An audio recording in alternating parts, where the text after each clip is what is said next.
Greetings. This is Derrick Cochran. I'm reading from the Gospel of Luke, chapter 23, in the New King James Version, starting at verse 1.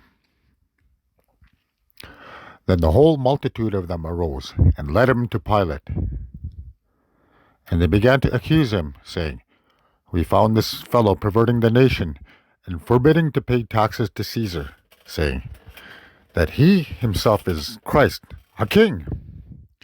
Then Pilate asked him, saying, "Are you king of the Jews?" He answered him and said, "It is as you say." So Pilate said to the chief priests and the crowd, "I find no fault in this man." But they were the more fierce, saying, "He stirs up the people, teaching them throughout all Judea, beginning from Galilee to this place." When Pilate heard of Galilee, he asked if the man were a Galilean. And as soon as he knew that he belonged to Herod's jurisdiction, he sent him to Herod, who was also in Jerusalem at the time.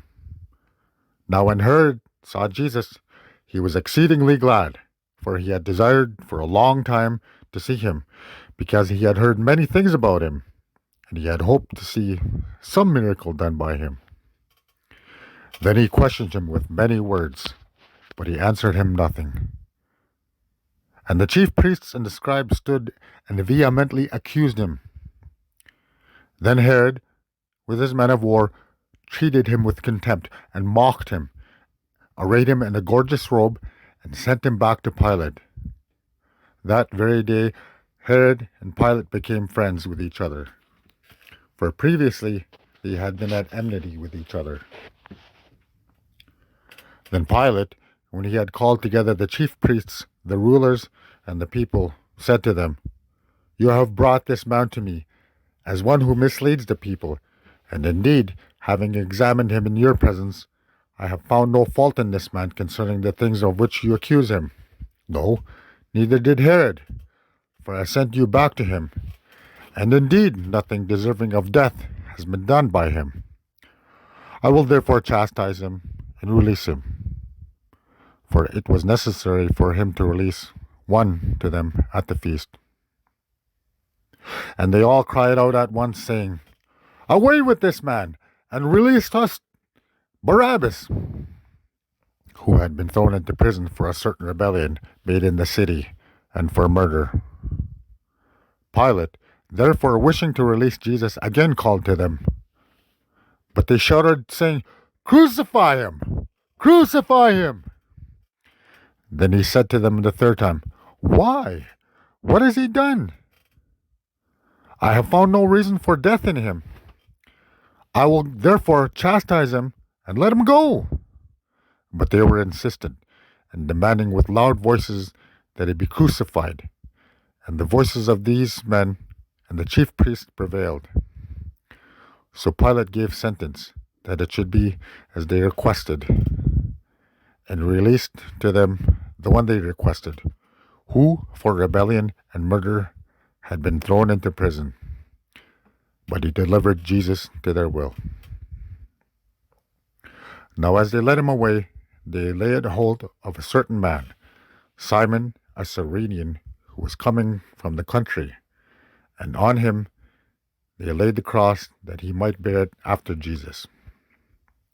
And a great multitude of the people followed him, and women also mourned and lamented him. But Jesus, turning to them, said, "Daughters of Jerusalem, do not weep for me, but weep for yourselves, for your children. For indeed the days are coming in which they will say, 'Blessed are the barren, wombs that never bore, and breasts which never nursed.' Then they will begin to say to the mountains, 'Fall on us,' and to the hills, 'Cover us.' For if they do these things in the green wood, what will be done in the dry?" There were also two others, criminals, led with him to be put to death. And when they had come to the place called Calvary, there they crucified him and the criminals, one on the right hand and one on the left. Then Jesus said, Father, forgive them, for they do not know what they do. And they divided his garments and cast lots, and people stood looking on. But even the rulers with them sneered, saying, He saved others.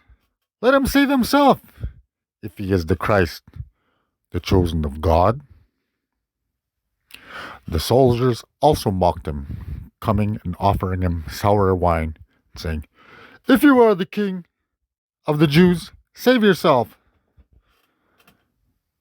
And an inscription was also written over him in letters of Greek, Latin, and Hebrew. This is the King of the Jews. Then one of the criminals who were hanged blasphemed him, saying, If you are the Christ, save yourself and us. But the other answering rebuked him, saying, Do you not even fear God, seeing you are under the same condemnation? And we indeed justly, for we receive the due reward of our deeds. But this man has done nothing wrong. Then he said to Jesus, Lord, remember me when you come into your kingdom.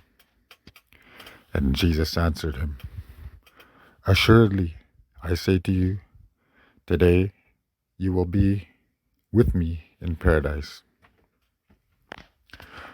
Now it was about the 6th hour, and there was darkness over all the earth until the 9th hour. Then the sun was darkened, and the veil of the temple was torn in two. And when Jesus had cried out with a loud voice, he said, Father, into your hands I commit my spirit. Having said this, he breathed his last. So when the centurion saw what had happened, he glorified God, saying, Certainly this was a righteous man. And the whole crowd who came together to that sight, seeing what had been done, beat their breasts and returned. But all his acquaintances and the women who followed him from Galilee stood at a distance, watching these things. Now behold, there was a certain man named Joseph, a council member, a good and just man. He had not consented to their decision and deed. He was from Arimathea, a city of the Jews, who himself was also waiting for the kingdom of God. This man went to Pilate and asked for the body of Jesus. Then he took it down, wrapped it in linen, and laid it in the tomb that was hewn out of the rock, where no one had ever been laid before. That day was the preparation, and the Sabbath drew near. And the woman had come with him from Galilee, followed after, and they observed the tomb and how his body was laid. And they returned and prepared spices and fragrant oils, and they rested on the Sabbath according to the commandments.